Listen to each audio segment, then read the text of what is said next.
Pour libérer la croissance du digital, il y a grosso modo 2 grands sujets à résoudre. Le premier, c'est comment j'offre une expérience d'achat qui est vraiment différenciante par rapport à l'expérience magasin. Donc c'est ce qu'on appelle le first mile. Et le deuxième sujet qui est comment je livre de manière efficace et au meilleur prix la commande que le client aura générée, qui est ce qu'on appelle le last mile. Donc nous, on avait une conviction de départ qui est qu'il y avait un énorme enjeu sur le first mile, sur l'expérience d'achat qui n'avait pas été réinventée et révolutionnée. Et cette intuition, elle était confirmée par le marché.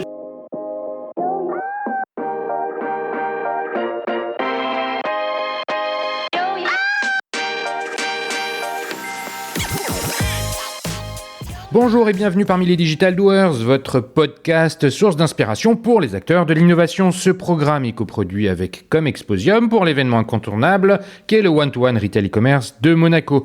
Je suis Cyril Duplessis, acteur du changement dans le digital depuis plus de 20 ans. Je donne ici la parole aux personnalités de notre écosystème en France, qu'ils soient prestataires, annonceurs, marques, retailers ou pure players. Ils sont des acteurs engagés dans leur business et l'innovation fait partie de leur quotidien.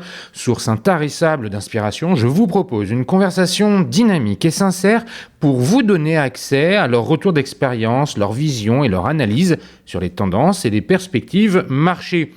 Depuis juillet 2019, les Digital Doers rassemblent des témoignages uniques et de grande qualité directement accessibles ici même, mais aussi sur les chaînes partenaires. En effet, je produis et anime des chaînes de podcast pour compte de tiers, c'est-à-dire pour des prestataires de services, du retail et du e-commerce. Le concept est simple, inviter un prospect à venir discuter de votre problématique avec un expert maison dans une conversation tripartite. Vous êtes intéressé? N'hésitez pas à me contacter directement sur le site lesdigitaldoers.com ou via LinkedIn. En attendant, je vous souhaite une bonne écoute, toujours sans coupure. Cet épisode s'adresse aux gourmets. Oui, en plus des courses alimentaires, nous allons parler recettes, cuisine. Aujourd'hui, j'ai le plaisir de recevoir Jacques Sabatier, CEO et cofondateur de Joe, la célèbre app qui fait vos courses en fonction de vos menus préférés dans le supermarché de votre choix. Bon, oui, la description est peut-être un peu courte, un peu trop rapide, mais Jacques va nous la détailler d'ici peu, vous l'aurez compris. Nous allons parler de courses alimentaires, de livraison à domicile et d'expérience de consommation. Comme d'habitude, nous allons commencer par prendre de la hauteur et redéfinir les contours du marché de l'alimentaire en France. Nous poursuivrons avec la proposition de valeur de Joe. Comment et pourquoi cette app adresse-t-elle son marché de façon singulière? Enfin, nous reviendrons sur les consommateurs, comment Joe gère les sujets de la relation client, de la data, de l'acquisition ou encore des réseaux sociaux. Bref, des sujets qui s'annoncent passionnants. Mais avant de commencer, Jacques, peux-tu te présenter en quelques mots, s'il te plaît? Oui, bien sûr. Merci Cyril de m'accueillir sur le podcast. Donc, je suis Jacques-Édouard Sabatier, un des cofondateurs et le CEO de Joe, qui est une boîte qu'on a créée il y a 4 ans maintenant. On a lancé le produit il y a un peu plus de 3 ans. Et ça marche plutôt pas mal jusqu'ici. Ouais, ça a l'air de bien marcher puisque on peut mesurer la notoriété dans son entourage de l'utilisation de Joe. Tu nous reçois dans les bureaux, plus précisément dans la cuisine de Joe. Donc c'est imaginer que vous êtes dans votre cuisine plutôt grande avec un peu de matériel pour prendre des photos, des vidéos.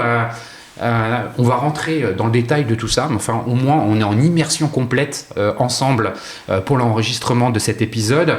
Avant de commencer, est-ce que tu peux nous dire un peu quel est ton profil? T'as plutôt un profil ingénieur, commercial, c'est quoi le début de ta carrière? Enfin, par quelle étude t'as commencé? Alors j'ai un profil, je pense que le fil rouge de mon profil c'est mon côté un peu geek. Alors je suis un vrai faux geek parce que je suis pas un grand développeur et un grand technicien, mais j'ai toujours baigné dans l'écosystème et dans l'environnement digital. Ça a commencé très très tôt puisque mon papa, quand j'étais tout petit, était un fan d'informatique, donc j'avais à la maison un Apple IIe, donc ça date, ça vous donne une idée de mon âge. Et déjà à 5 ou 6 ans, je m'amusais à jouer à Conan le Barbare sur un Apple IIe, et il fallait mettre un floppy disk, donc littéralement des disquettes souples. Donc ça me rajeunit pas, et peut-être que ça ne parlera pas à une partie de l'audience. Ensuite, ça a continué à mon adolescence. Je me souviens d'une anecdote où j'avais assemblé mon premier ordinateur. C'était l'époque où Apple n'était pas encore ultra dominant et on pouvait assembler ses PC soi-même. Donc on achetait la tour, on achetait le disque dur, on achetait le processeur. Là, t'es en quelle année à peu près ? Là, on est en 94, 95. Donc j'étais vraiment jeune adolescent, plutôt préadolescent à l'époque. Et je n'avais qu'une idée en tête, c'était de monter un site internet pour vendre du vin. Et je me rappelle très bien, du haut de mes 13-14 ans, aller au magasin d'informatique et dire au vendeur oui, c'est pour mon entreprise, pour vendre du vin. Je pense qu'il a souri avec beaucoup de bienveillance parce que je ne sais même pas ce que ça voulait dire monter une entreprise et ainsi de suite, mais en tout cas, ça donnait une idée de ce que j'avais envie de faire. Et après, j'ai fait un parcours principalement dans l'innovation et dans le digital. Alors, je suis chimiste de formation, pas codeur, mais chimiste. Chimiste. Ouais. Donc en chimie organique, enfin plus précisément en biotechnologie. Donc j'étais quand même dans la branche de la chimie où je faisais de la modélisation de protéines en 3D. Donc il y avait quand même malgré tout un peu d'informatique là-dedans. T'as fait ça à l'université ? J'ai fait ça à l'université, oui, à Montpellier. Ensuite, j'ai fait une admission parallèle où je suis rentré en école de commerce. À la fin de mon école de commerce, je suis parti travailler à Munich, au département stratégie d'un gros groupe d'électronique qui s'appelle Infineon. Alors ça parle pas forcément à tout le monde, mais c'est un des leaders dans les semi-conducteurs. Donc on parle beaucoup des semi-conducteurs en ce moment parce qu'il y a des ruptures d'approvisionnement. Et effectivement, le semi-conducteur, c'est à mi-chemin entre l'informatique et la chimie, puisque techniquement, c'est de la chimie, puisque c'est des composants qui sont faits en silice et qui utilisent des procédés chimiques pour fonctionner et pour être fabriqués aussi. Mais derrière, pour être mis dans des ordinateurs, donc on n'était quand même pas très loin du sujet. Ensuite, je suis rentré. Je bossais au département stratégie, donc je bossais essentiellement avec des anciens McKinsey. Là, t'es resté combien de temps en Allemagne ? Je suis resté 1 an. C'était le. Et là, on est à quelle là, année ? On est en 2007, ouais. 2006-2007. Ensuite, je suis rentré en France et j'ai débuté ma carrière dans le conseil, principalement chez Accenture. Donc, je faisais du conseil en management et en stratégie chez Accenture. Pour quel type de client ? Donc, pareil, toujours plutôt dans la branche innovation. Donc, j'ai pas mal travaillé sur Orange, pour Orange, sur les réseaux sociaux. J'ai travaillé un peu pour EDF et Air France sur les composantes CRM. Enfin, j'ai fait mes classes de consultant. J'ai fait des missions finance, des missions RH, mais toujours pour des clients et dans un environnement d'innovation. Et une de mes dernières missions était chez Canal+, où je les aidais sur leur écosystème e-commerce, puisque Canal+, c'est pas qu'une chaîne de télé, c'est aussi un business. Il faut vendre des abonnements. Dans le cadre de cette mission, ils m'ont débauché et j'ai ensuite fait donc tu as rejoint je suis rentré Canal. Chez Canal+. Quelle année à peu près ? Donc j'avais commencé ma mission en 2010 et j'ai commencé à bosser chez eux en 2010 en tant que consultant et je suis ensuite rentré en tant qu'interne, comme on dit, en 2012. D'accord. Et ensuite j'ai bossé 4 ans chez Canal. J'ai fait 3 jobs différents en 4 ans. J'ai commencé d'abord plutôt sur la partie e-commerce. Ensuite j'ai fait de la direction de projet, donc j'ai lancé à l'époque Canal Play qui était la brique SVOD qui se voulait être le concurrent de Netflix avant qu'il n'arrive en France. Avant tu reviennes sur Canal, puisque finalement après l'expérience à Munich, ta première expérience majeure, ça a quand même été Accenture. Tu dis que tu as fait tes classes. Je suis intéressé de savoir ce que tu as retenu de ce que tu as appris de cette expérience de 3-4 ans, c'est ça, ouais. Quelque chose comme ça. Avec quoi tu es reparti d'Accenture ? Alors, je pense que le principal enseignement du conseil, c'est 2 choses, en fait. Un, c'est la capacité de travail, parce qu'on est quand même... le fait de travailler en mode mission et en mode projet, c'est finalement assez proche de l'entrepreneuriat en termes de rythme, de milestones qu'on s'impose et ainsi de suite. Donc, par opposition au train-train quotidien d'un grand groupe, c'est quand même un mode projet qui est assez intense où on fait des horaires à rallonge. Alors, je mesure pas du tout la qualité du travail par le nombre d'heures passées, mais en tout cas, c'est quand même important de savoir jusqu'où on peut aller trop loin en termes de force de frappe, on va dire. Et le deuxième élément central, c'est clairement la méthodo. C'est-à-dire que malgré tout, avoir des frameworks, savoir formaliser un problème, savoir le décomposer pour ensuite mieux le résoudre. C'est une gymnastique intellectuelle qui est maintenant un réflexe et qui continue d'être très utile dans ma vie d'entrepreneur aujourd'hui. Alors, à l'inverse, pour regarder les côtés négatifs, je suis aussi content d'avoir un impact concret, parce que c'est vrai que quand on est consultant, on a l'impression qu'on pond du slide toute la journée, et souvent on fait des recommandations, mais on n'est pas toujours là pour voir leur mise en place, et encore moins pour voir leurs résultats, ce qui est quand même un truc un peu bizarre, et parfois un peu schizophrénique et souvent très frustrant. Donc il y a aussi pas mal de bullshit dans le conseil, donc je suis très conscient de cette partie-là. Mais il y a quand même malgré tout voilà, il y a en fait une triple richesse. J'oublie un dernier élément qui est la variété des missions. C'est-à-dire que c'est une richesse dingue d'avoir pu bosser chez Air France, chez EDF, chez Orange, sur des sujets très variés. Et ça c'est quand même... ça a 1000 fois plus de valeur qu'un MBA ou que 10 ans d'études, puisqu'on est dans le concret, on voit des problématiques concrètes de boîte sur des sujets très très variés. Donc les 3 points clés, c'est la multiplicité des sujets auxquels on est exposé, qui est une immense richesse en termes de formation. 2, la méthodo qui donne quand même des réflexes sur la formalisation, la décomposition, la résolution des problèmes. Et 3, effectivement, ça permet d'organiser cette capacité de travail, savoir quand est-ce qu'on en fait trop, quand est-ce qu'on en fait pas assez, et aussi savoir le prioriser, parce que quand on est dans la seringue d'une mission et qu'il y a des livrables, il faut apprendre quelque chose qui est essentiel pour un entrepreneur, qui est où est-ce que je mets du temps et où est-ce que j'en mets pas, quoi.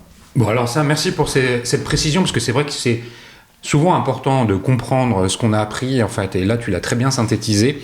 Donc fort de cette richesse, de cette expérience, de ces assets en fait, avec lesquels tu pars de chez Accenture, tu arrives chez Canal+. Tout à fait. Tu as commencé à le raconter, une partie e-commerce pour commencer, et puis après Canal Play.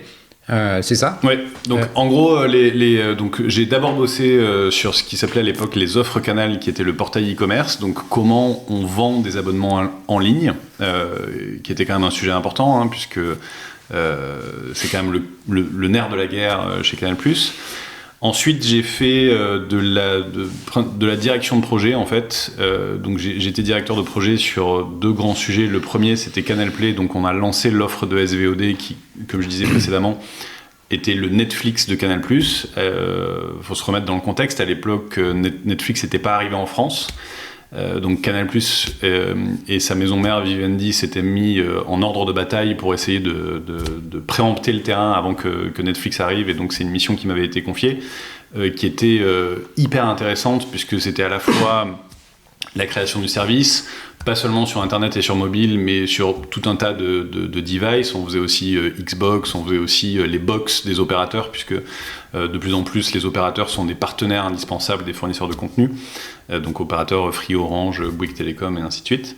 Et il y avait aussi un enjeu de contenu et de catalogue, parce qu'il fallait clearer les droits, comme on dit dans le jargon, c'est-à-dire acheter les droits spécifiquement pour la SVOD, sur des films, sur des séries, essayer de construire le bon catalogue. Et voilà, et constituer l'offre dans un environnement où une des clés d'entrée, c'est l'hyperchoix, puisque la promesse de la SVOD, c'est une espèce de vidéoclub illimité. Donc, pardon, SVOD, c'est le nom technique pour les offres d'abonnement illimité à du contenu. Donc, c'est la Subscription Video on Demand, c'est-à-dire qu'on paye un abonnement, c'est littéralement Netflix, c'est-à-dire que je paye un frais fixe par mois et j'ai accès à autant de vidéos que je veux. Et donc, c'était le cas pour Canal Play. Et donc, on est dans une offre d'hyperchoix qui a été extrêmement intéressante pour Joe et pour le supermarché, qui est aussi dans une logique d'hyperchoix, j'y reviendrai. Donc j'ai appris plein de choses sur cette dimension-là. Ouais, justement, t'as appris quoi globalement? C'était resté combien de temps chez Canal? En tout, l'expérience complète en tout, un peu plus de 6 ans. Ouais, donc c'est une grosse expérience. Oui, je pense que c'est un bon cycle, effectivement. Et alors, donc, juste avant de parler des apprentissages, et j'ai reproduit le même schéma, c'est-à-dire de la direction de projet sur, cette fois-ci, MyCanal. Donc à l'époque, Canal+ avait une galaxie de sites qui s'étaient créés. Il y avait un site pour le live, un site pour le replay, le à la demande. Il y avait des chaînes qui avaient leur site, et donc il y a eu un projet, comme il y en a souvent, d'agrégation de tous ces éléments dans un même portail portail qui est devenu MyCanal. Et donc la première version de MyCanal, ça a été fait avec notre équipe chez Canal+. Et à l'issue de ces 2 projets, j'ai eu encore un nouveau job où j'ai fini en fait par diriger tout le digital de Canal+.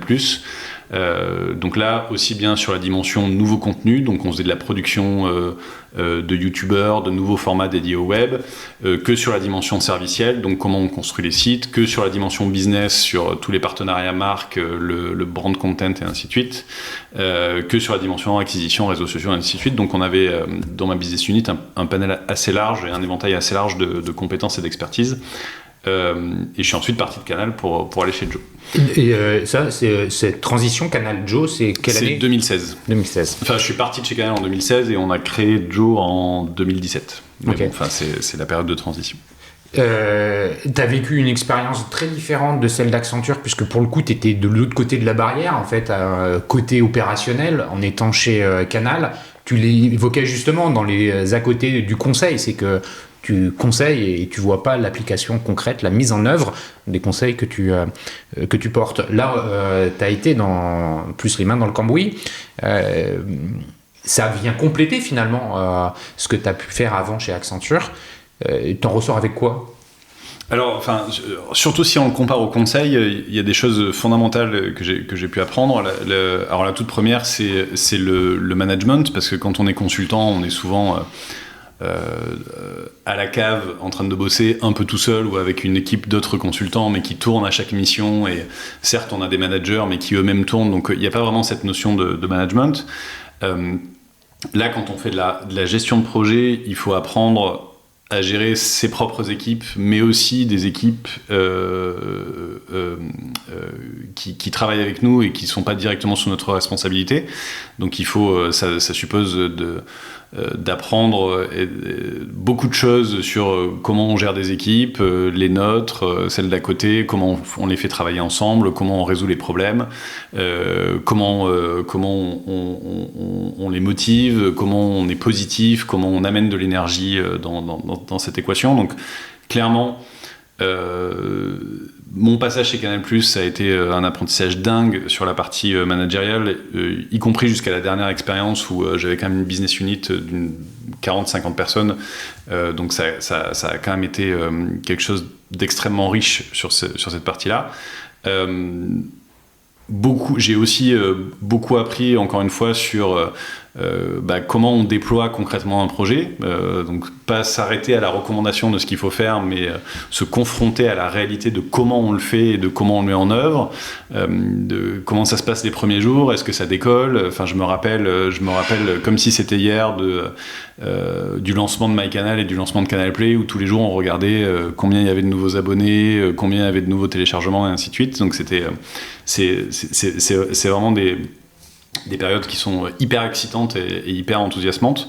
Et effectivement, après, toute la structuration opérationnelle, parce que quand on fait un projet comme Canal Play ou MyCanal, il faut encore une fois penser à comment on va alimenter le contenu, comment on va l'éditorialiser, à quelle fréquence, comment on va s'assurer que tous les flux fonctionnent, comment on va mettre en place des sondes pour voir qu'il n'y a pas un truc qui tombe, même si tous les autres fonctionnent, comment on va mesurer la qualité de service, comment on va mesurer la satisfaction client. Donc toute la dimension opérationnelle concrète, on va dire, a été hyper intéressante. Et encore une fois, le fait d'avoir géré ces 2 projets vraiment en mode gestion de projet, c'est littéralement une petite boîte à l'intérieur de l'entreprise. C'est comme ça y ressemble beaucoup, donc ça a été hyper riche pour derrière la partie entrepreneuriale de mon parcours. Eh ben, alors, tease-nous juste la partie entrepreneuriale de ton parcours. Qu'est-ce qui a motivé ce changement ?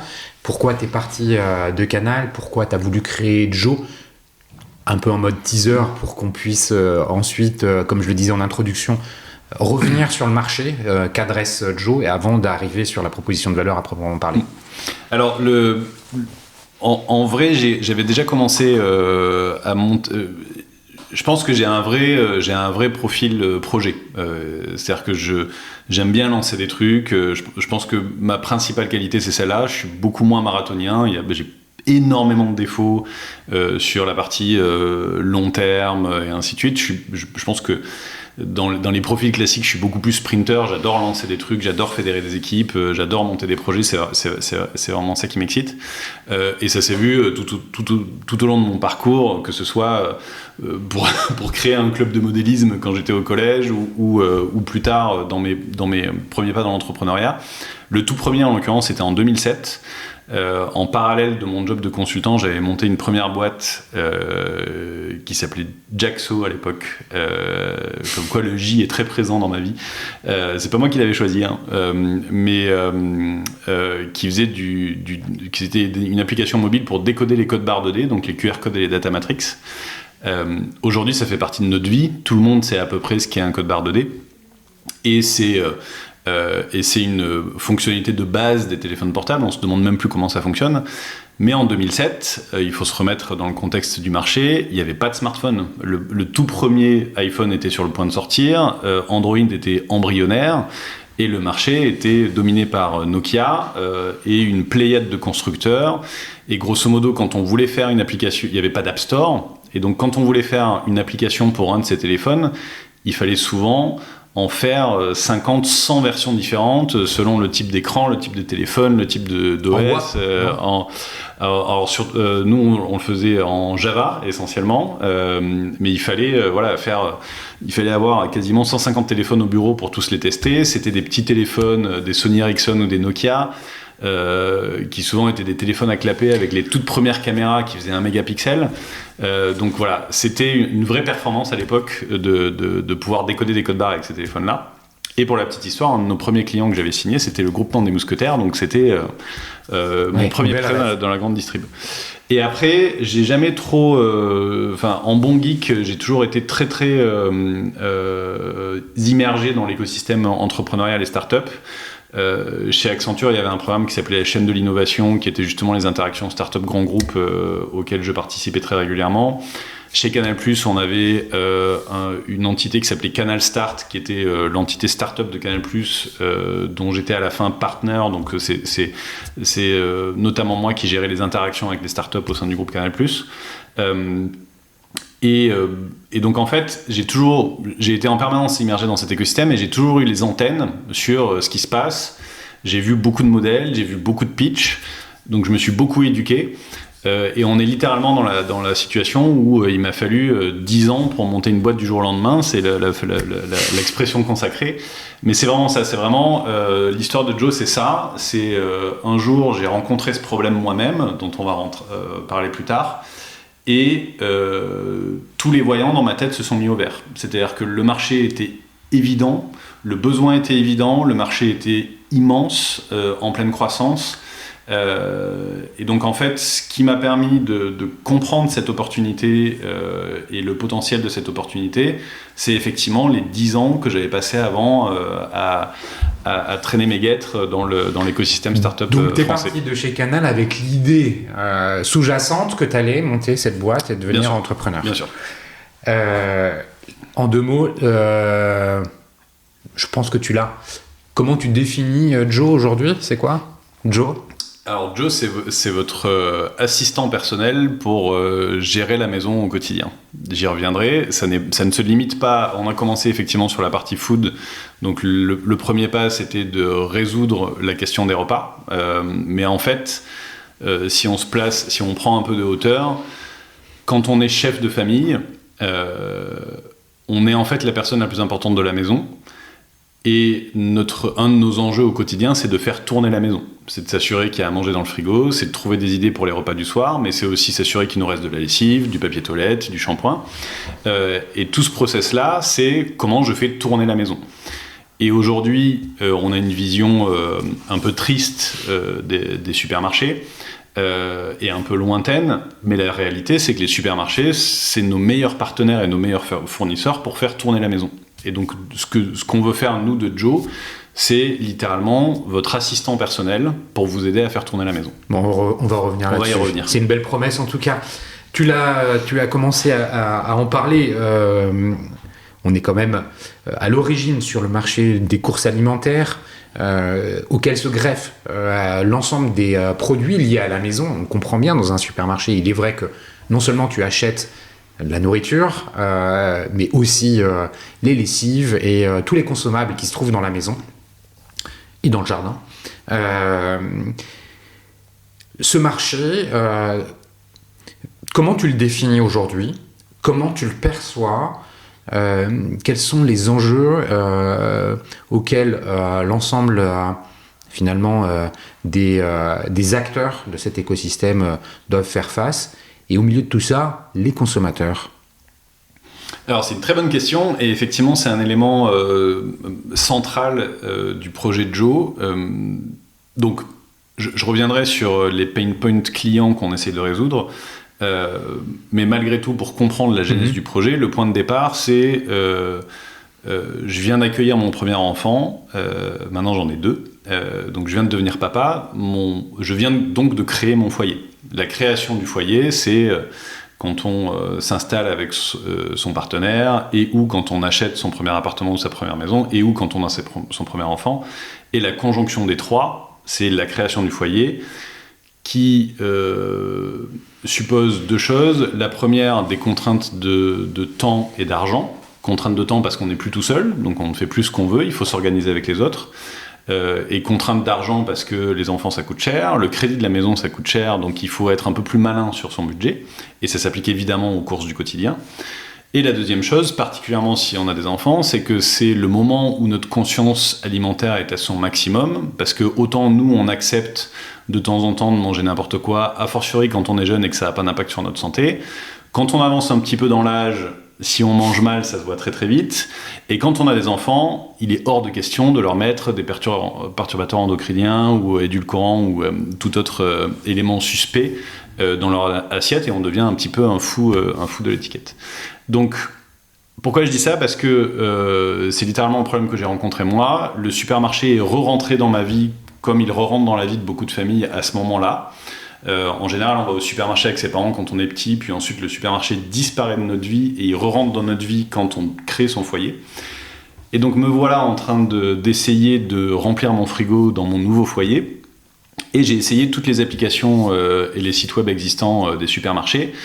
Et j'ai trouvé que c'était extrêmement laborieux, sachant qu'on était à l'époque déjà en 2017, donc on ne parle pas non plus de 2002. Hein. Et je trouvais qu'il y avait un problème dans le process, parce que quel que soit le supermarché que j'essayais, quelle que soit l'application que j'essayais, qu'elle soit nouvelle, bleue, rouge, bien faite ou pas, il y avait un problème, c'est que ça prenait beaucoup trop de temps et que c'était beaucoup trop compliqué. Donc ça, c'est en fait un point de départ. Il y a un constat qui consiste à dire « Je ne suis pas satisfait de l'expérience qui m'est proposée sur les différentes apps pour faire mes courses. » Exactement. Et c'est ce qui va lancer Joe. On va revenir sur ce lancement. Mais est-ce que tu peux nous dire aujourd'hui comment tu définis ce marché-là? Il y a un environnement concurrentiel face auquel tu es confronté tous les jours. Au milieu de ça, il y a des consommateurs, il y a des tendances. La crise sanitaire a modifié les comportements d'achat. Je te l'apprends pas, c'est un constat. Il y a des acteurs nouveaux qui arrivent sur ce marché-là, entre le mieux consommer, c'est quelque chose que tu viens d'évoquer. On entend aujourd'hui par exemple que le bio marche moins bien, la croissance du bio n'est plus ce qu'elle a été, donc ça interroge. Bon bref, définis-nous un petit peu tout cet environnement-là. Et puis alors je rajoute un truc qui me vient comme ça en même temps que je te parle, l'ensemble des programmes TV de cuisine. Est-ce que quelque part ça aussi illustre une tendance dans laquelle vous vous inscrivez? Enfin, toi, il y a plein de choses, mais parle-nous de ce marché. Alors, exactement. Alors pour le coup, le programme de cuisine, j'en parlerai peut-être un petit peu plus tard sur le produit lui-même, mais donc je fais ce constat que je trouve que les applications existantes ne sont pas satisfaisantes. Du coup, je m'intéresse au marché. Et là, je creuse et je me dis, c'est quand même très bizarre qu'on n'investisse pas plus en digital sur ce process qui est quand même un des process d'achat les plus importants de tous les foyers français. Donc je commence à creuser un petit peu et à regarder ce qui se passe. Et là, le premier constat assez surprenant, c'est que pré-Covid, le chiffre moyen e-commerce, le chiffre d'affaires moyen en e-commerce des supermarchés se situait selon les enseignes entre 0,5% et 3,5% de leur chiffre d'affaires total. En incluant le drive. En incluant le drive, ce qui était ridiculement bas. À l'époque, on était déjà dans le retail sur des moyennes qui allaient entre 15 et 20% de chiffre d'affaires en e-commerce. Donc il y a manifestement un problème quelque part qui ne se limite pas à l'expérience d'achat, qui est on a certainement un des plus gros segments du commerce français, puisque la somme de la grande consommation en France, ça représente pas loin de 7% du PIB. Certaines études placent la somme cumulée des épiceries et des supermarchés entre 150 et 200 milliards par an. Oui, c'est les chiffres que j'ai. Ouais. Donc c'est un business qui est colossal. C'est un process qui touche quasiment tous les Français, de faire ses courses au supermarché. Et donc la première question, c'est pourquoi c'est si peu digitalisé ? Donc on commence à creuser un petit peu. Alors effectivement, depuis, le Covid a été un énorme accélérateur et ça a été multiplié par 2 ou 3, mais on est encore souvent en dessous des 10%, qui reste un chiffre relativement faible, a fortiori à l'issue d'un énorme boost. Donc la première question, c'était pourquoi entre 2017 et 2022 aujourd'hui, on est en train de vivre la naissance du supermarché digital, ni plus ni moins, alors que toutes les autres industries ont déjà fait leur mutation digitale. Alors que c'était aussi un des premiers services e-commerce, la livraison à domicile. Souviens-toi des Oura et Shop qui étaient à l'époque. Et c'est ça qui est encore plus surprenant, c'est que ça, c'est le paysage français. Mais si on regarde dans d'autres pays, les chiffres sont encore plus bas. En 2017, il y a encore 8 ans, Walmart n'avait aucune activité e-commerce en propre, n'avait pas un seul drive. Aujourd'hui, tous les Walmart ont un drive. Donc ça, on pourra parler le drive est du Made in France. Exactement. C'est une invention, une évolution du commerce française qui... Exactement. Et donc, en fait, si on fait une mini-histoire en 2 minutes de la grande distribution, donc la France a été un des pionniers sur le format supermarché. On l'a pas forcément en tête, mais on a été un des tout premiers pays au monde à adopter ce format. Et la France a été pionnière aussi sur le digital. Donc début des années 2000, avec deux chemins, la livraison à domicile et le drive. Donc le drive, Leclerc et Chronodrive au début, la livraison à domicile, effectivement des précurseurs comme Oura ou Monoprix. Et là où dans d'autres pays, typiquement si je compare rapidement avec les États-Unis, ça a été attaqué tout de suite par des startups qui se sont toutes plantées parce qu'elles n'ont pas trouvé le rationnel économique. Et ensuite, il ne s'est rien passé pendant une dizaine d'années jusqu'à l'arrivée d'Instacart, qui a créé une solution un peu originale de personal shopper. Donc Instacart, pour ceux qui ne connaissent pas, c'est j'envoie ma liste de courses à un monsieur ou à une dame qui va faire les courses à ma place et qui les ramène à la maison. Donc c'est une solution e-commerce, mais c'est de la technologie humaine, on va dire. On est vraiment en plein dans la gig économie. Mais entre-temps, il s'était rien passé aux États-Unis. Là où en France, ça a continué de progresser. Et premier élément intéressant, on pourra peut-être y revenir, mais pour poser les bases, aujourd'hui, si je ne regarde que les supermarchés, pas les autres offres, on est quand même sur un segment qui est très largement dominé par le drive. Quand on parle de e-commerce, c'est très largement du drive quand il s'agit des supermarchés. Des 80-20, non ? Ouais, c'est même parfois un peu plus. Ouais. Mais pour donner des métriques très concrètes, les acteurs de la livraison à domicile, ils ont longtemps plafonné entre 80 et 120 millions d'euros de chiffre d'affaires annuel, chacun. Alors maintenant, ça décolle un petit peu plus, mais on est entre 100 et 200 millions, pas beaucoup plus. Là où les acteurs du drive ont très rapidement franchi la barre du milliard, et Leclerc a même franchi la barre des 5 milliards, si je ne dis pas de bêtises. Donc vraiment, il y a un facteur de 1 à 10 entre le succès du drive et le succès de la livraison à domicile. Mais je vais y revenir parce qu'on va évidemment parler un peu de Q-commerce. Donc la question c'était, mais pourquoi ça décolle pas et pourquoi c'est compliqué ? Alors il y a une première réponse qui est assez simple, c'est que le rationnel économique est difficile à trouver. Le business des supermarchés, c'est un business à toute petite marge.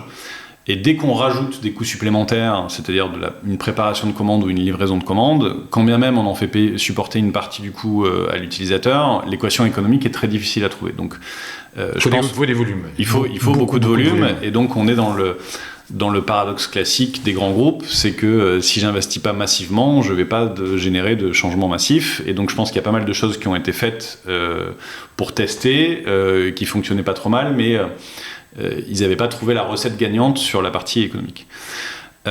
Ensuite, si on se place du point de vue chaîne de valeur, pour libérer la croissance du digital, il y a grosso modo 2 grands sujets à résoudre. Le premier, c'est comment j'offre une expérience d'achat qui est vraiment différenciante par rapport à l'expérience magasin. Donc c'est ce qu'on appelle le first mile. Et le deuxième sujet qui est comment je livre de manière efficace et au meilleur prix la commande que le client aura générée, qui est ce qu'on appelle le last mile. Donc nous, on avait une conviction de départ qui est qu'il y avait un énorme enjeu sur le first mile, sur l'expérience d'achat qui n'avait pas été réinventée et révolutionnée. Et cette intuition, elle a été confirmée par le marché, parce qu'effectivement, si on fait un mapping du marché encore aujourd'hui, alors que 50% du problème est sur le first mile et 50% du problème sur le last mile, 98% des investissements sont sur le last mile, et sur le first mile, il n'y a quasiment que nous. C'est-à-dire que si je prends Ocado UK, qui est un des acteurs des entrepôts automatisés, qui est un des acteurs de référence sur la partie last mile, leur first mile, leur site, il est classique, c'est un catalogue à plat avec des catégories, des sous-catégories. Si je reparle d'Instacart, qui est le leader aux États-Unis du personal shopper, leur catalogue et leur application, elle est classique, c'est un catalogue à plat avec des catégories, des sous-catégories. Pareil pour Picnic, ils ont réinventé les tournées de livraison, mais ils n'ont pas réinventé l'expérience d'achat.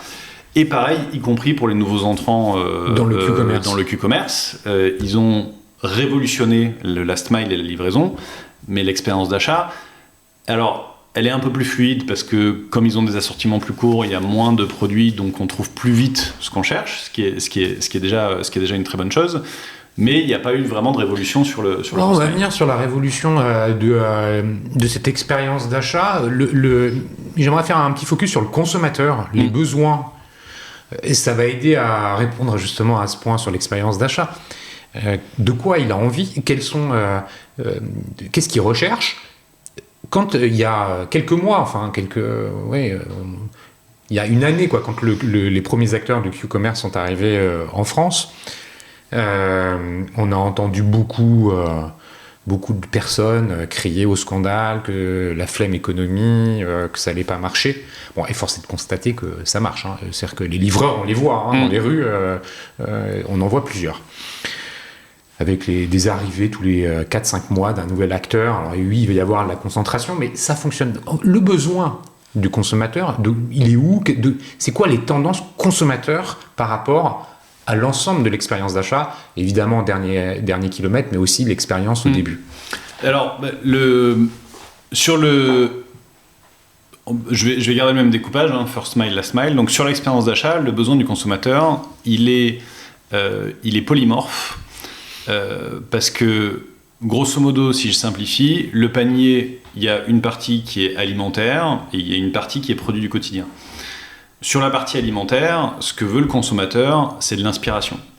Si j'ultra schématise, si les familles françaises mangent tout le temps la même chose et souvent des pâtes au beurre, c'est pas parce qu'ils le veulent, c'est parce qu'ils n'ont pas les outils et qu'ils sont pas accompagnés pour trouver d'autres idées de recettes simples et qu'on les aide pas dans ce processus.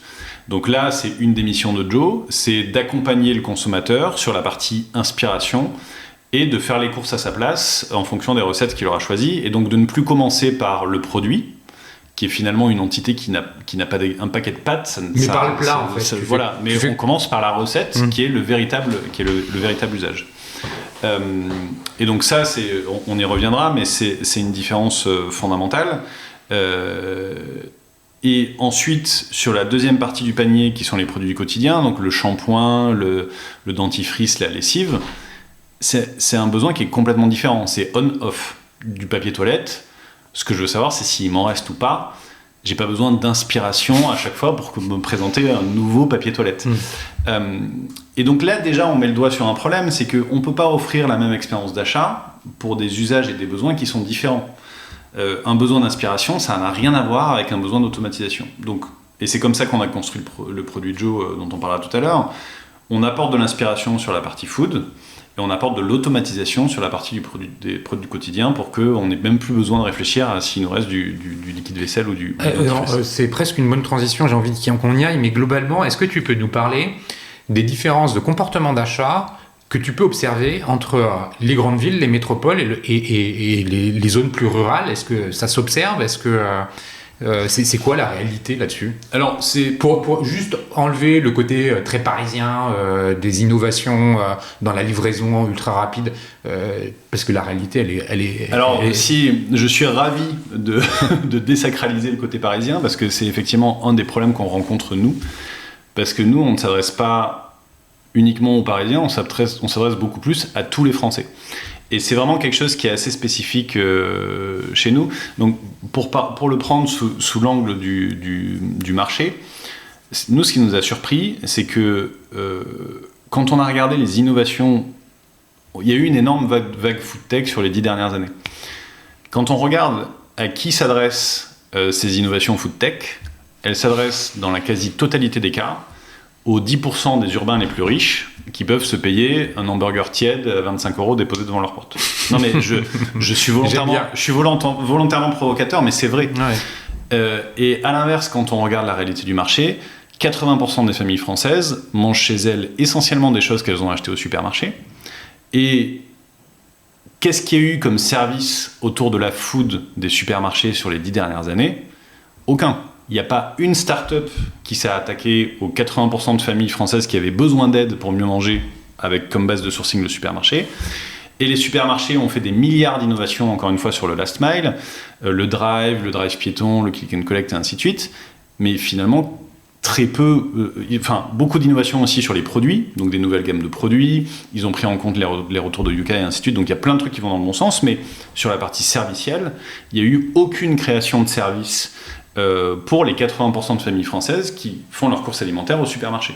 Alors que par ailleurs, à Paris, on a vu des startups dans tous les sens. Et aujourd'hui encore, j'ai régulièrement des discussions avec des journalistes, des investisseurs et ainsi de suite, qui ont un prisme très parisien. C'est-à-dire qu'évidemment, loin des yeux, le liqueur, quand on est à Paris et qu'on voit toute la journée des livreurs Gorillaz, Frishti, Carrefour, Ocado Monoprix et ainsi de suite, on se dit que c'est ça le marché. Mais c'est pas vrai, c'est pas ça le marché. Le marché, c'est 80% des familles françaises se nourrissent au supermarché. Et donc nous, c'est ce marché-là qu'on a voulu adresser. Et pour répondre à la question de la segmentation, pour faire très très simple, c'est un marché qui est ultra mainstream, donc c'est pas forcément la peine de le décomposer puisque ça s'adresse vraiment à tout le monde, du jeune actif qui habite tout seul jusqu'à la famille nombreuse plus âgée qui habite en province. Mais il y a deux grands segments malgré tout qui se dessinent.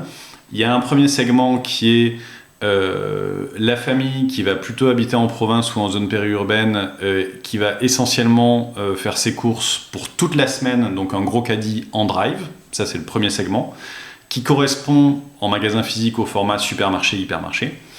Et il y a un deuxième segment qui correspond à un deuxième mode de consommation qui est ce qu'on appelle la proximité. Donc la proximité, c'est les petits supermarchés, donc les Franprix, les Carrefour City, les Monoprix, qui correspondent plutôt à des familles urbaines qui vont faire un plus petit panier pour les 3 ou 4 jours qui suivent et qui ont souvent des revenus un peu plus élevés. Et donc les deux grands sujets, c'est est-ce que je fais mes courses pour quelques repas ou est-ce que je fais mes courses pour toute la semaine? Est-ce que je le fais en format proximité ou est-ce que je le fais en format supermarché?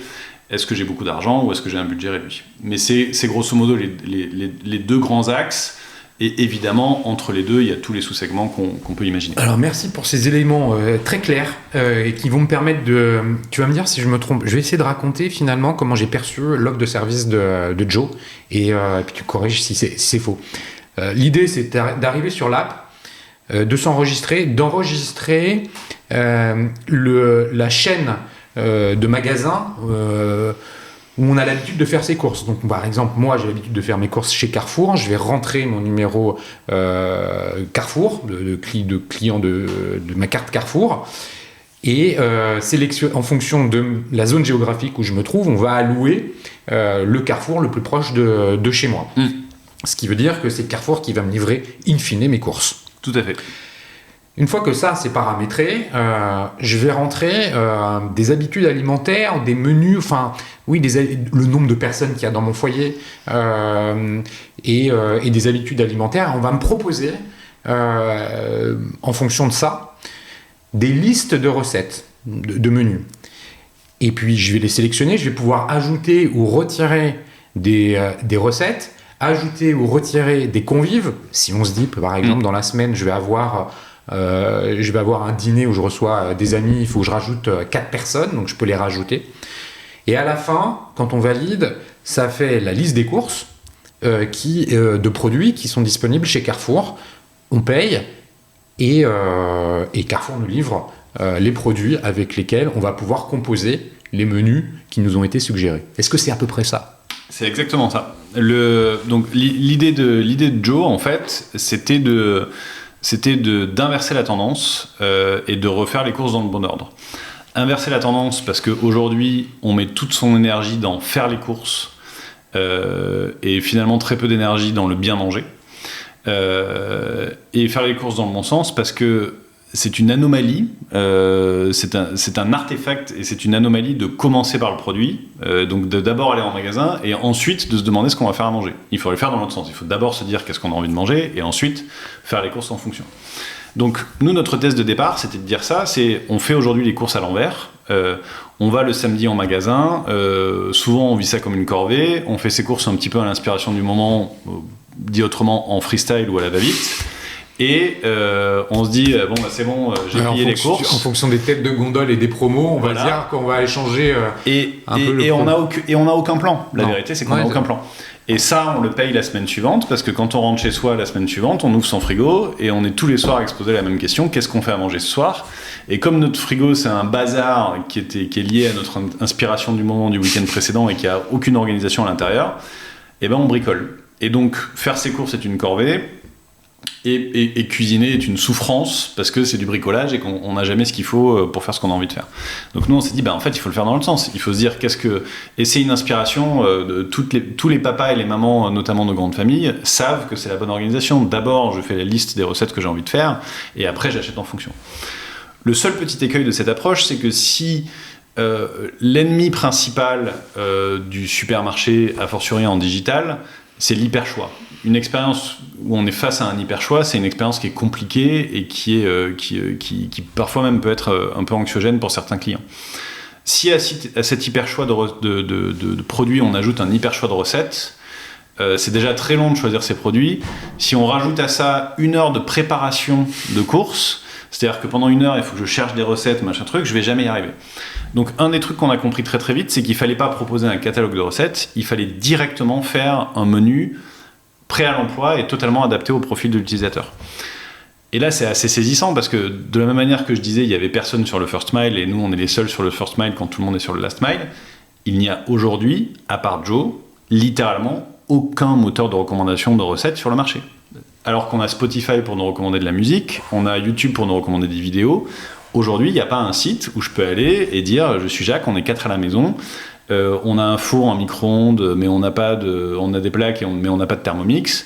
On mange de tout, mais on essaie de limiter le gluten. En fait, tu rentres aussi les données sur le matériel dont tu disposes à domicile. Exactement. Si tu n'as qu'un micro-ondes, on va te proposer des solutions cuisinables qu'avec un micro-ondes. En revanche, si tu as un four classique, un micro-ondes, des plaques, un Thermomix, on va élargir les possibilités qui sont offertes. Totalement personnalisé, et c'est quelque chose qui est essentiel parce que, course ou pas, aujourd'hui, quand je cherche une recette, je vais sur un site de recettes et c'est à moi de me débrouiller. C'est à moi d'aller chercher une recette, de vérifier qu'elle va pas être trop longue, de vérifier que les produits, je vais savoir où les acheter parce que je vous mets au défi de me dire spontanément où est-ce qu'on achète du yuzu, par exemple. Non, mais c'est une vraie anecdote. De vérifier que ça va pas être trop long, de vérifier qu'il y a que des ingrédients que j'aime bien, et ainsi de suite. Donc, toute la partie trouver et qualifier la recette en fonction de mon besoin, aujourd'hui, quand je suis sur un site de recettes, c'est à moi de faire le travail manuellement pour une recette, et puis pareil pour la suivante, et ainsi de suite. Donc en fait, si je le fais comme ça, je vais rajouter 1 heure à mon process de course qui m'en prend déjà. C'est là où vous avez, chez Joe, investi le plus dans le développement, l'algo. Ça a été le point de départ de tout. Donc avant même, le principe de Joe, vous l'avez compris, c'est on vous fait un menu et en un clic, on va remplir votre caddie automatiquement. Donc on va faire les courses à votre place en fonction des recettes que vous avez choisies. Donc c'est la partie magique. Et on a compris très tôt 2 choses. La première, c'est qu'il fallait faire un menu directement prêt à l'achat et pas perdre du temps à aller chercher les recettes une par une. Et que pour ça, il fallait construire un moteur de recommandation de recettes. Donc on est aujourd'hui une des seules solutions du marché qui permettent, en fonction de vos goûts, de votre équipement de cuisine, du profil de votre foyer, si vous avez des enfants ou pas, et ainsi de suite, de vous sortir clé en main un menu prêt pour la semaine suivante. Donc ça a déjà une valeur de dingue. Et il y a un deuxième élément qui était important, qui est la qualité des recettes. On n'en a pas toujours conscience, parce qu'on s'est dit, on s'est fait de la même réflexion qu'on s'est dit, mais pourquoi il n'y a pas encore de moteur de recommandation de recettes ? On s'est dit, mais pourquoi, alors que c'est un besoin fondamental de la pyramide de Maslow, que c'est un sujet, la food, qui a une résonance dingue avec le succès des émissions de cuisine dont on parlait et ainsi de suite, pourquoi il n'y a pas déjà des services comme ça ? Et ce qu'on a identifié assez rapidement, c'est que il y a une orthogonalité entre faire des recettes pour un site de recettes et faire des recettes pour le quotidien. Alors, pour le dire très simplement, il y a une vraie différence entre faire la cuisine et faire à manger. Faire la cuisine, c'est j'ai des amis qui viennent à la maison, je vais pour une fois aller au marché, je vais y passer 3 heures, je vais passer 4 heures en cuisine, je vais sortir le mixeur que je sors jamais de mon placard. C'est ça. Ça, c'est faire la cuisine. Et donc on est plutôt sur, je fais quelque chose de ponctuel, d'occasionnel, d'événementiel, c'est littéralement je mets les petits plats dans les grands. Ou alors je fais une après-midi gâteau avec mes enfants. Le point central de ça, c'est que c'est ponctuel. Et que c'est en fait pas ça la vraie vie. La vraie vie, c'est faire à manger. Et faire à manger, c'est... c'est très trivial comme terme, mais c'est vraiment celui qui convient. Mais c'est exactement ça. C'est ça. Et alors effectivement, c'est pas hyper sexy de prime abord, mais c'est bien la réalité du quotidien. L'équation que nous, on essaie de résoudre, c'est j'ai bossé 10 heures, je rentre à la maison, et là, j'ai les enfants qui attendent, qui ont faim, donc ils sont peut-être en train de crier déjà autour de la table, et je suis face à une équation impossible, qu'il faut que je fasse un truc simple, rapide, bon, équilibré, et pas cher.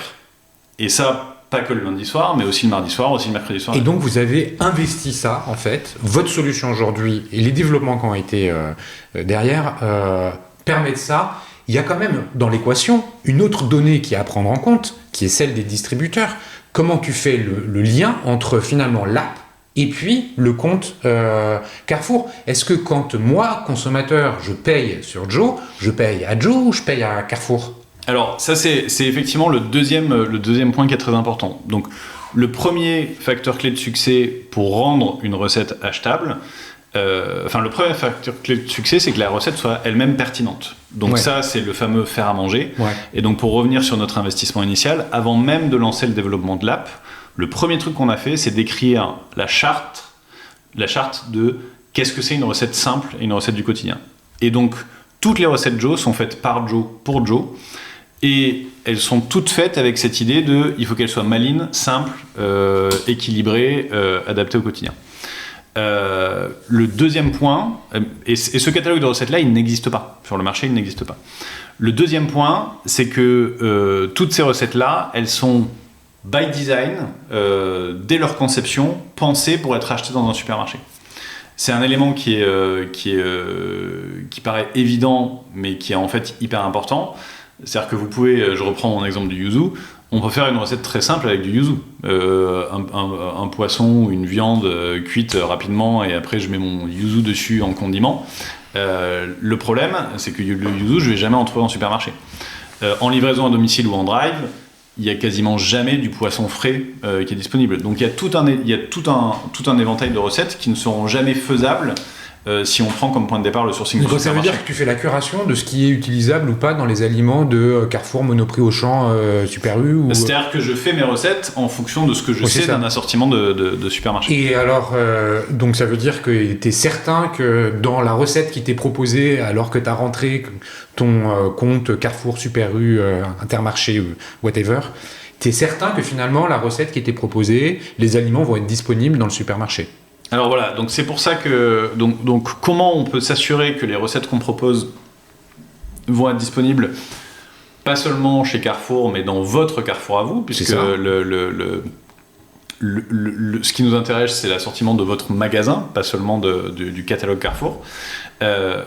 C'est effectivement indispensable pour rendre les recettes achetables et s'assurer que les ingrédients sont disponibles, et donc pour faire ça, on fait un truc qui est magique, c'est qu'on vous permet sur Joe de vous connecter directement avec votre compte Carrefour, et donc à partir de ce moment-là, on connaît votre magasin et on va vous recommander des recettes en fonction de votre magasin. Ça nécessite une connexion avec le système du magasin. Est-ce qu'il y a des accords qui ont dû être passés avec les distributeurs pour pouvoir proposer ça ? Exactement. C'est donc là le principe de fonctionnement de Joe, c'est que en fait, on est un assistant personnel pour remplir votre caddie dans votre magasin préféré. Donc en fait, c'est comme si il faut imaginer, si on compare au magasin physique, c'est comme si vous alliez dans un supermarché Intermarché, pour citer nos autres partenaires, mais qu'au moment où vous allez faire vos courses, vous avez à côté de vous un assistant personnel qui s'appelle Joe, et qui vous dit est-ce que ça te dirait pas de faire telle ou telle recette ? Vous lui dites oui, et lui il va faire le tour du magasin à fond la caisse pour remplir votre caddie, et il va faire les courses à votre place. Notre modèle digital, c'est la même chose. Sauf que au lieu d'être un personal shopper physique, c'est une app qui va aller sur votre plateforme e-commerce faire ce qui veut dire que vous n'avez pas à gérer les encaissements. Alors concrètement, si vous vous loguez sur Joe, vous vous loguez avec votre compte supermarché, vous créez un panier de votre supermarché. Donc la meilleure preuve de ça, c'est que si vous vous déloguez sur Joe et que vous allez vous connecter sur Auchan.fr, vous allez retrouver votre panier, puisque derrière c'est la plateforme e-commerce de Auchan.fr. On fait des vraies commandes Auchan, Carrefour, Intermarché. Donc derrière, la commande elle va être gérée par votre supermarché favori. Et effectivement, vous pouvez payer directement sur Joe, mais c'est derrière, on paye le supermarché directement. D'accord. Le modèle économique chez toi, il tient comment ? Alors, la colonne vertébrale de notre modèle économique, c'est un modèle d'affiliation assez classique. C'est-à-dire qu'on a des deals avec nos supermarchés partenaires qui nous reversent une toute petite commission sur chacune des commandes qu'on leur envoie. Mais comme on fait beaucoup de volume, ça représente un chiffre d'affaires assez conséquent assez rapidement. D'accord. Tu parles de chiffres, justement. Quel est le nombre d'utilisateurs actuels de Joe, 4 ans après son lancement ? Avant qu'on commence l'enregistrement, tu me disais que vous aviez 22 000 commentaires sur l'App Store avec une note de 4,9. On reviendra justement sur ces aspects-là de la relation client après. Mais voilà, c'est combien de clients aujourd'hui qui l'utilisent et est-ce que comme on peut l'entendre quand Facebook parle de ses utilisateurs, ceux qui sont actifs et non actifs, est-ce que c'est aussi une différence que vous faites ? Alors, pour faire un peu la carte d'identité de l'entreprise, aujourd'hui, Joe est branché sur les 6 plus gros supermarchés français. Ça représente à peu près 4000 points de vente à travers toute la France. Donc, on couvre virtuellement toute la population française, ce qui est génial pour une start-up qui a 3 ans, parce qu'en général, les start-up commencent par Paris, puis après, elles font les autres grandes villes. Donc, on est encore une fois très, très fiers, et ça fait partie des éléments clés de notre mission de s'adresser à tous les Français. On a un volume d'affaires qui aujourd'hui est à 9 chiffres, donc on fait un volume d'affaires qui est déjà en centaines de millions d'euros après 3 ans, donc c'est encore une fois une croissance qui nous a surpris nous-mêmes, pour être honnête, tellement ça fonctionne bien. En termes d'utilisateurs, on en a en moyenne 2 millions par mois. Alors nous, c'est pas la distinction donc là je parle d'utilisateurs actifs. Ouais. Donc je ne compte pas les inactifs. On a beaucoup plus évidemment en inscrits ou en téléchargement. En revanche, on fait la distinction entre les utilisateurs e-commerce et les utilisateurs non e-commerce. C'est-à-dire qu'on a beaucoup d'utilisateurs qui viennent sur l'application pour générer des menus et des listes de courses, mais qui ensuite prennent l'app et vont faire les courses en magasin. Ce qui est somme toute hyper normal, puisqu'on est encore sur un marché où 9 commandes sur 10 est passé en magasin physique. Donc c'est normal qu'on trouve cette géométrie sur Joe, d'autant plus que, encore une fois, les 2 piliers principaux de notre proposition de valeur, c'est la recommandation de menu, parce qu'on est les seuls à savoir faire ça. Vous recommandez un menu parfaitement adapté à votre profil pour la semaine suivante, et la capacité de convertir un menu en un panier directement achetable, ce n'est jamais qu'une liste de courses, donc on peut très bien, ce panier ou cette liste de courses, la garder dans son téléphone et partir ensuite faire ses courses en magasin. Ce qui permet d'enchaîner directement sur la partie d'acquisition. Ça, c'est quelque chose qui est extrêmement intéressant en termes d'acquisition. Si je schématise, si je suis un e-commerçant classique, si je suis un supermarché classique, tous les efforts d'acquisition que je vais faire pour amener le client sur ma plateforme et ensuite essayer de le faire commander, Si j'arrive pas à le faire commander, le client n'a aucune incentive, aucune motivation à revenir sur mon app s'il n'a pas été séduit par l'app. Donc je repars à zéro et je dois relancer mon effort d'acquisition. Le gros avantage de Joe, c'est que comme on est au point de départ un média, puisqu'il y a du contenu à consommer sur l'application, il y a des recettes à piquer, il y a des menus à générer et ainsi de suite, nos efforts d'acquisition, c'est d'abord on amène les gens sur l'application. C'est complètement OK s'ils nous piquent des recettes, s'ils consomment du contenu et ainsi de suite, parce qu'ils vont rester sur l'application. Et donc en fait, on a un pool de prospects qui est disponible sur notre application en permanence, et c'est quand ils sont sur notre application que derrière on essaye de les activer en client e-commerce. Mais même si on les active pas tout de suite, ils sont contents de rester sur l'application pour piquer des recettes, voir nos contenus et ainsi de suite. Et donc, en termes d'effort d'acquisition, c'est extrêmement performant parce que dans le cas 1, si je ne le transforme pas tout de suite en client e-commerce, je le perds. Dans le cas 2, qui est le cas de Joe, il va rester sur l'application pour consommer du contenu et j'aurai un peu plus de temps pour essayer de le faire convertir vers le client e-commerce. C'est ça, il est déjà un peu aimanté à ta proposition de valeur. Avant qu'on revienne pour conclure sur les sujets justement de la relation client, de l'acquisition, de la fidélisation, de la data, etc., des aspects peut-être communauté, tu parlais de Joe en disant voilà, c'est l'app qui va aider à gérer la maison. On a parlé de la food, on a commencé à parler des consommables, du PQ, de la lessive et compagnie, avec un système d'automatisation. Tu nous l'as teasé quelque part, mais tu ne l'as pas expliqué. Est-ce que tu peux Alors compléter? Pour faire la séquence d'achat de Joe, c'est assez simple. Donc on se log, on décrit son foyer, ses habitudes, ses équipements, et ainsi de suite. Là, on va vous recommander un menu totalement adapté à votre profil avec des recettes simples et adaptées au quotidien. Vous pouvez, si ce menu vous plaît, vous pouvez l'acheter directement. S'il ne vous plaît pas, vous pouvez changer.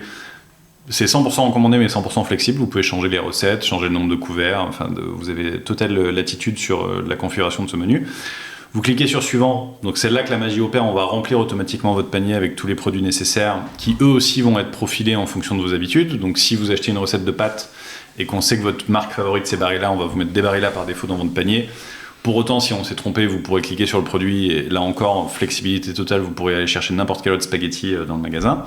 À ce stade, vous avez fait toute la partie alimentaire qui est la partie la plus compliquée, qui est de trouver des idées de repas et d'organiser et d'acheter en fonction. Et ensuite, vous rentrez dans la deuxième partie de l'expérience, qui sont effectivement les consommables, les produits du quotidien, on appelle ça comme on veut, le dentifrice, le papier toilette, le shampoing. Et là, c'est ce que je disais, c'est un process qui est complètement différent. Ce que vous voulez, c'est avoir tout de suite sous les yeux vos produits préférés.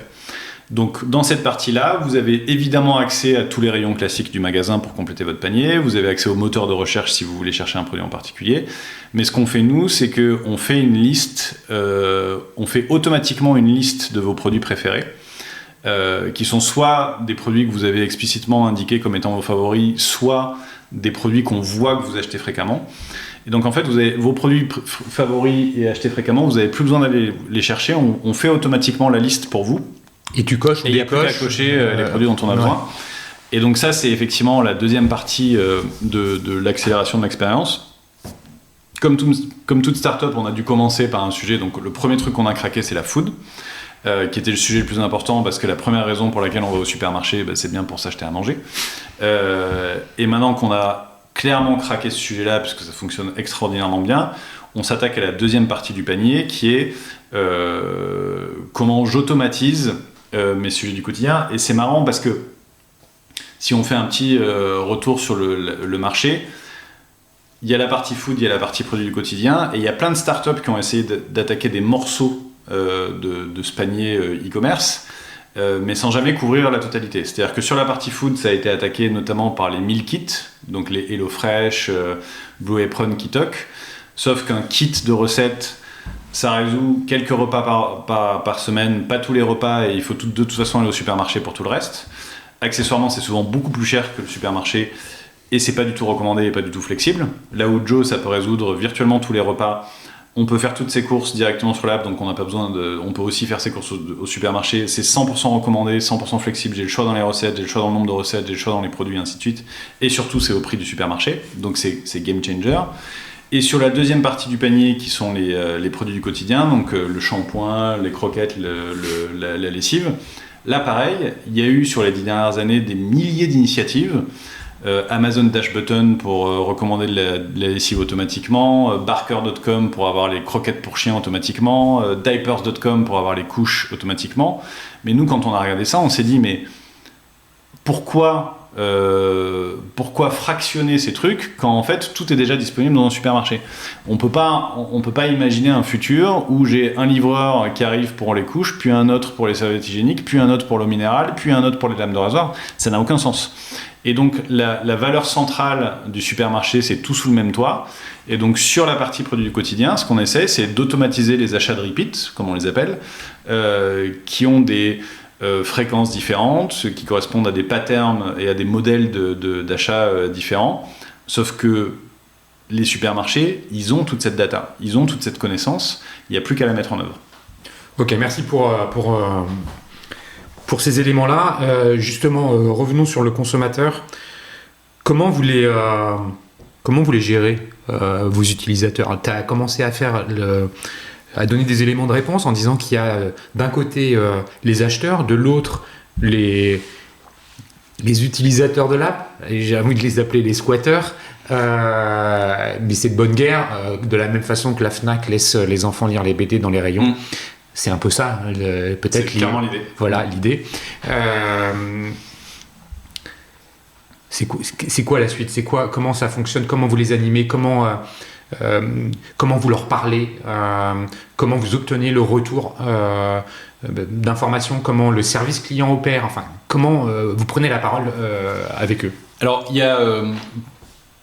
pour commencer peut-être par la stratégie globale, nous on a construit Joe sur la base de 2 convictions fortes. La première, c'est on est en train, sur la dimension e-commerce, de passer de catalogue à plat, où il y a finalement assez peu de personnalisation et de recommandations, à des expériences qui sont totalement recommandées. Donc, notre sujet numéro 1, c'est la personnalisation et la recommandation. Tout le monde en parle, mais la vérité, c'est que sur Amazon, elle n'est pas hyper visible. Enfin, sur beaucoup de sites e-commerce, la recommandation et la personnalisation, à part du retargeting où on va me remettre l'appareil photo que j'avais vu il y a 2 semaines et ainsi de suite, il n'y a pas vraiment de personnalisation et d'expérience 100% recommandée. Si on prend un portail de supermarché classique, tout le monde va avoir la même arborescence, tout le monde va avoir la même liste de produits. Il y a peut-être quelques mises en avant qui vont être adaptées à mon historique d'achat, mais avec un point de vue produit, pas avec un point de vue usage. Ouais. Est-ce que c'est vraiment game changer pour moi qu'on me pousse ma brique de lait favorite sur la homepage? Je ne suis pas complètement sûr. Donc on est malgré tout encore sur des expériences d'achat qui sont des catalogues à plat avec des milliers d'entrées, de catégories, de sous-catégories, des filtres, des tris, et ainsi de suite. Si on regarde Joe, le menu, il est 100% recommandé. Première page, le menu, il est 100% recommandé. Deuxième page, le caddie, il est 100% recommandé. Troisième page, je complète mon caddie avec ma liste d'achats fréquents, 100% recommandé. Et finalement, aujourd'hui, on a 50% de nos clients qui ne passent même plus par les rayons. C'est-à-dire qu'ils ne prennent que ils ne font leur parcours que via des pages qui ont été 100% designées pour eux, avec des produits et des recettes qui ont été poussés par eux. Le deuxième axe fort, et on l'a déjà un peu évoqué tout à l'heure, c'est le shoppable content.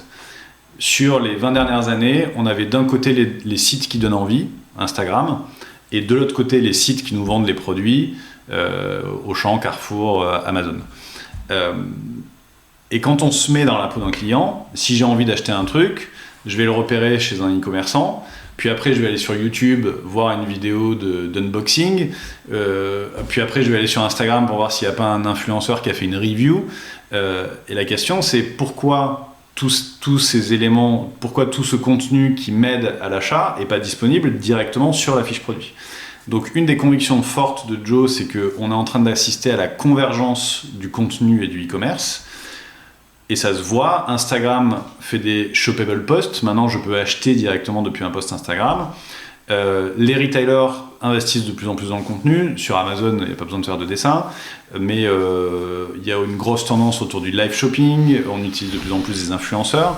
Et donc, le retail et le e-commerce va vers le contenu va vers le retail et le e-commerce. Nous, on a fait le pari dès le départ d'intégrer les deux. C'est-à-dire que Joe, aujourd'hui, on ne s'en rend pas forcément compte de prime abord, mais c'est la seule plateforme qui permet d'aller du contenu au paiement en ligne droite et sur le même service. Le contenu étant la recette, la vidéo de la recette, puisque pour chaque recette, on a une vidéo. Donc, on inspire le client avec le contenu, et si ce contenu lui plaît, il peut l'acheter. Et ça, c'est une révolution. Ça veut dire qu'en fait, pour chaque recette, tu as une vidéo. Ça veut dire que globalement, non seulement tu as les aliments, mais en plus, on t'explique comment tu vas cuisiner. Exactement. C'est pour ça qu'on est dans cette cuisine. Cette cuisine, c'est notre studio vidéo. Et donc, non seulement on donne des recettes, mais en plus, on fait un tutoriel vidéo pour expliquer comment ça se passe. Et donc, notre chaîne d'acquisition, c'est on publie nos idées de recettes sur Internet, en vidéo, sur tous les canaux possibles. Si ça plaît aux gens, ils peuvent cliquer dessus, arriver sur Joe, et ils peuvent acheter cette recette. Et donc, on a vraiment la maîtrise bout en bout du contenu à l'assiette, en passant par le paiement e-commerce. Et ça, c'est la force d'une intégration complète. On produit notre propre contenu. Donc, on est à la fois une boîte de contenu, on est un média, on est aussi une boîte de e-commerce parce qu'on fait la transaction. Et on est aussi une boîte de tech parce que pour faire tourner tout ça, aussi bien les intégrations marchandes que les algorithmes de recommandation, il faut de la tech très très lourde. On n'est pas... tout a été fait en interne, on n'utilise pas de solutions sur étagère type Shopify ou autre. On est vraiment une grosse boîte tech.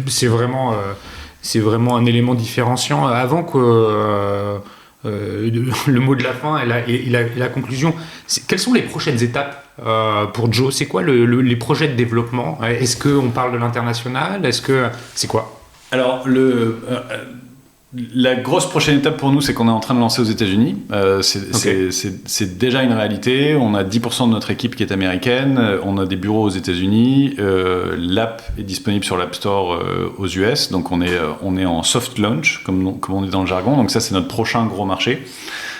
Pour autant, on a encore beaucoup de marge de progression en France, puisque même si on est déjà devenu une très grosse start-up, parce que comme je disais, notre volume d'affaires est en centaines de millions d'euros, on reste malgré tout des nains à l'échelle de l'industrie, parce que un très gros supermarché, par exemple, un hypermarché, à lui seul fait entre 80 et 150 millions d'euros de chiffre d'affaires. Donc aujourd'hui, nous, on représente quelques supermarchés en termes de volume d'affaires, mais il y en a des milliers en France. Donc on a quand même un réservoir de croissance sur la France qui est très très grand. Donc ça, c'est pour la partie marché et internationalisation. Et on a plein de nouvelles fonctionnalités qui vont arriver très bientôt, notamment sur la partie activation sociale. On a envie que les gens puissent partager leurs recettes préférées, en discuter avec leurs amis et ainsi de suite. Donc là, on veut pas être un réseau social. On veut plutôt avoir une approche à la Spotify, c'est-à-dire que Spotify, c'est avant tout un service audio. Mais il y a des fonctionnalités sociales qui sont la création de playlists, le partage de playlists, qui sont extrêmement importantes dans la vie du service. Nous, on a un peu la même approche, c'est-à-dire qu'on veut rester Joe et on veut rester focus sur le produit tel qu'on l'a construit aujourd'hui. Pour autant, on sait que c'est important de pouvoir partager ses recettes, en discuter avec ses amis, ainsi de suite. Donc on a pas mal de nouvelles qui arrivent sur la dimension sociale notamment. Bon, écoute, merci Jacques pour cet échange. Merci à toi. Pour ces explications hyper claires de la proposition de valeur de Joe, la façon avec laquelle vous l'adressez. Merci à Comexposium, l'organisateur de l'événement One-to-One Retail e-commerce de Monaco, pour son soutien à cet épisode. Merci à vous tous qui écoutez les Digital Doers. Vous êtes de plus en plus nombreux et je vous en remercie pour votre fidélité. Jacques, encore une fois, merci et puis à bientôt. Merci à toi. À très bientôt.